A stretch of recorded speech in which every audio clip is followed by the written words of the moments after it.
안녕하세요. 오늘도 우리 사는 이야기 찾아주셔서 감사합니다. 구독자분이 보내주신 사연 시작해 볼게요. 바람 피는 것들은 이 세상에서 살면 안 되는 거예요. 이게 차라리 바람기가 눈에 보였거나 바람을 필 것 같은 사람이었다면 오히려 뒤통수가 덜 아팠을 것 같아요. 남편은 그런데 그런 사람이 전혀 아니었어요. 오히려 바람 펴서 가정을 버리는 그런 사람을 혐오하는 사람이었습니다. 다정했고 자상하고 나밖에 모르던 집이 전부였던 그런 사람이 알고 보니 쇼였다? 그 충격은 고스란히 저에게만 오는 거죠. 남편과 저는 2년 정도 연애를 한 후 결혼을 하게 되었습니다. 서로 결혼하기 딱 좋은 정년기이기도 했고 적당하게 연애도 하고 그렇게 결혼을 하게 된 거라 딱히 문제는 전혀 없었습니다.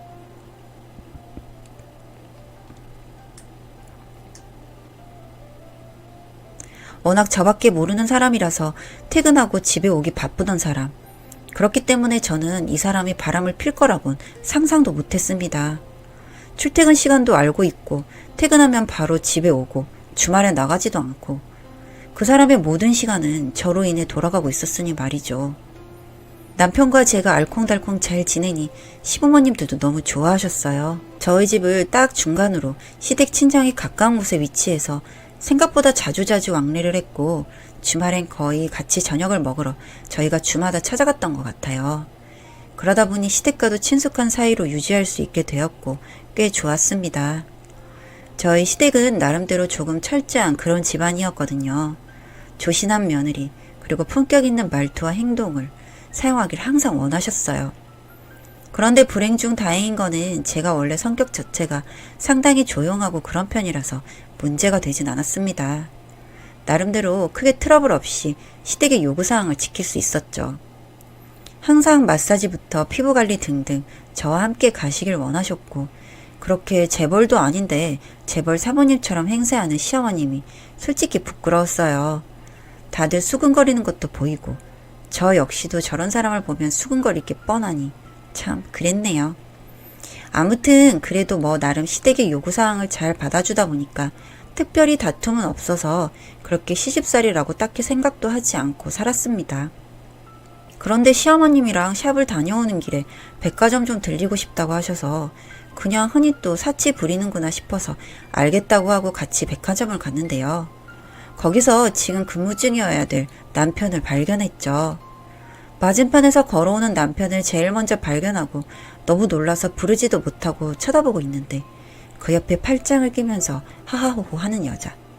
그리고 그런 여자를 내치지 않고 너무 자연스럽게 가방도 들어주고 하하호호 하는데 이건 뭐 누가 봐도 연인관계로 보이더라고요. 그리고 정면으로 서로 마주보게 되었고 시어머님의 반응이 더 웃겼네요. 저는 너무 놀라 멍하니 쳐다보는데 남편은 급하게 팔짱을 빼더니 그러더라고요. 여보, 엄마, 여기는 무슨 일이야? 일단 오해하지 마. 오해할 상황인 거 아는데 오해하지 마. 뭘 오해하지 않으면 되는데? 얘, 세아가, 너 지금 설마 우리 아들이 뭐 바람이라도 핀다고 생각하는 거니? 내가 아는 애다. 내 친구 딸이야. 워낙 어렸을 때부터 친남매처럼 지내서 거리낌 없이 지내는 사이다. 오해하지 말아라. 내가 더 기분 나쁘다. 아, 저 새언니라고 해야 되나요? 오해하지 마세요. 저는 그냥 친오빠처럼 지내서 팔짱 끼고 뭐 그런 건데 오해하실 수도 있겠네요. 기분 나쁘셨다면 죄송해요. 제가 더 조심할게요. 앞으로는 이렇게 가깝게는 지내지 않을게요. 죄송합니다. 저 때문에 오해가 생긴 것 같아서 조금 마음이 불편하네요. 그냥 제가 남자친구 옷 선물하려고 하는데 잘 몰라서 오빠한테 부탁했거든요. 오빠는 싫다고 했는데 제가 조르고 졸라서 이렇게 시간 내준 거라서 죄송합니다. 이렇게 얘기를 하고 집으로 돌아왔는데 여자의 직감이라는 게 있잖아요. 아무리 생각해도 이상하더라고요. 그날부터 남편을 조금씩 파헤쳤고 뭔가의 낌새나 증거를 찾기 위해 노력을 했어요. 제가 불편한 이유 중 하나가 바로 시어머님이 나서서 편을 들고 제가 화를 낼 수도 있는 상황을 아예 막았다는 부분인데요. 아무리 생각해도 이 부분 역시도 이상하다고 생각을 했죠. 그래서 일단은 천천히 알아봤어요. 그때서야 알았는데 남편이 정말 완벽한 사람이었더라고요. 제가 핸드폰을 뒤져본 적이 없어서 몰랐고 남편 서재룸도 한 번도 제대로 살펴본 적이 없어서 몰랐는데 모두 비밀번호가 완벽하게 걸려있고 컴퓨터 역시도 마찬가지였어요. 뭔가 이상한 게 맞구나 라는 생각을 하게 되었어요. 어느 날 저녁을 먹다 남편에게 물어봤어요. 여보, 그때 그 어머님 친구 딸이라는 친구 우리 집에 초대해줘. 어? 걔를 왜? 당신이 신경 안 써도 되는 사람이야. 내가 어떻게 신경을 안 써도 되는 사람이 있겠어. 어머님이랑도 각별한 사이 같고 무엇보다 당신이랑 그렇게 각별한 사이인데 첫 만남부터 부정적인 인상을 서로 심었으니 얼른 만나서 저녁 먹고 풀어야지. 이번 주말에 오라고 해. 맛있는 거 해둔다고. 아니야 여보, 그러지 않아도 된다니까. 왜 거부를 해? 거부할 이유가 있나? 이런 식으로 머리를 써서 초대를 했네요. 저녁을 먹으면서 알았어요. 저 여자가 정확히 어떤 여자인지는 몰라도 제 남편을 좋아하고 있다는 것쯤은 너무 충분하게 보이더라고요. 그래서 확신했어요. 짝사랑이 아니고 바람이라고 확신했죠. 평소에 남편은 절대 회사에서 급하게 반차 연차를 낼 수도 없다고 했었고 아무리 생각해도 진짜 이상한 게 너무 많았습니다. 하루하루를 남편 뒷조사하는데 시간을 쓰면서 살았고 이번엔 어머님을 떠봤어요. 어머님, 여기 맛있죠? 여기가 꽤 맛집이라고 유명한데 제 입에는 너무 맛있어서 어머님도 좋아하실 것 같아서 모시고 왔어요.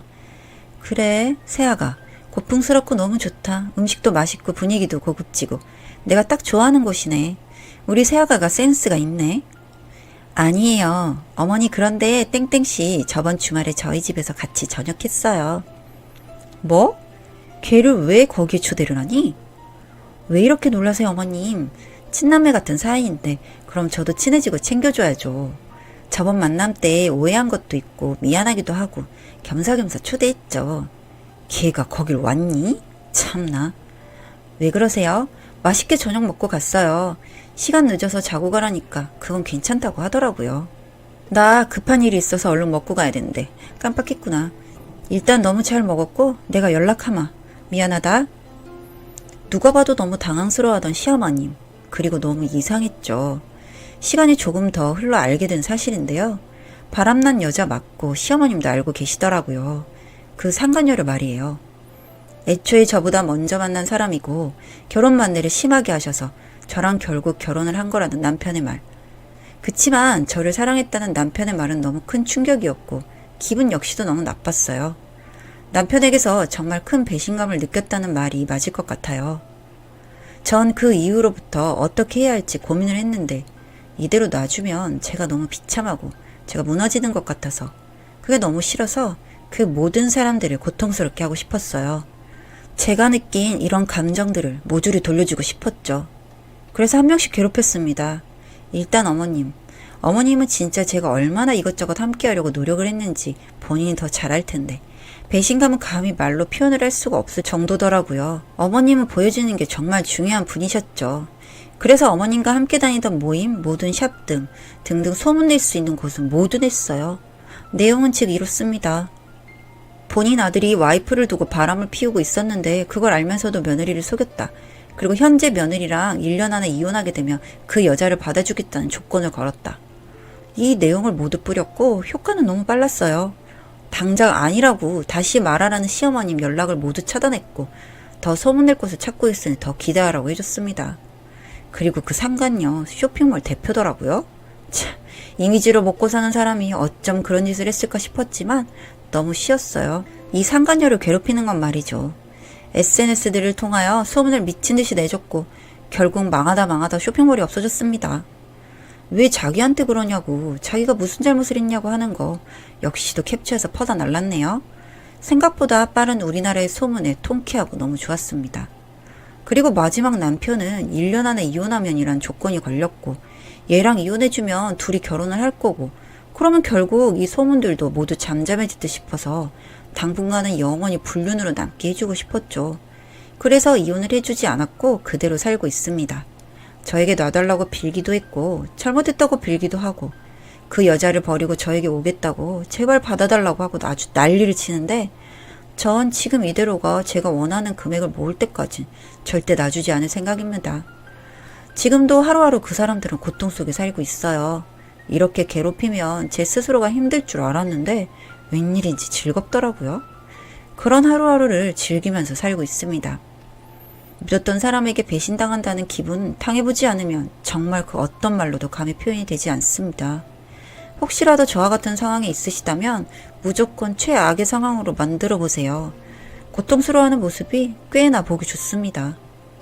가장 중요하게 생각하는 걸 무너뜨리면 생각보다 쉽게 주저앉더라고요. 사실 저 역시도 셋 모두 너무 쉽게 무너져서 허무하긴 했어요.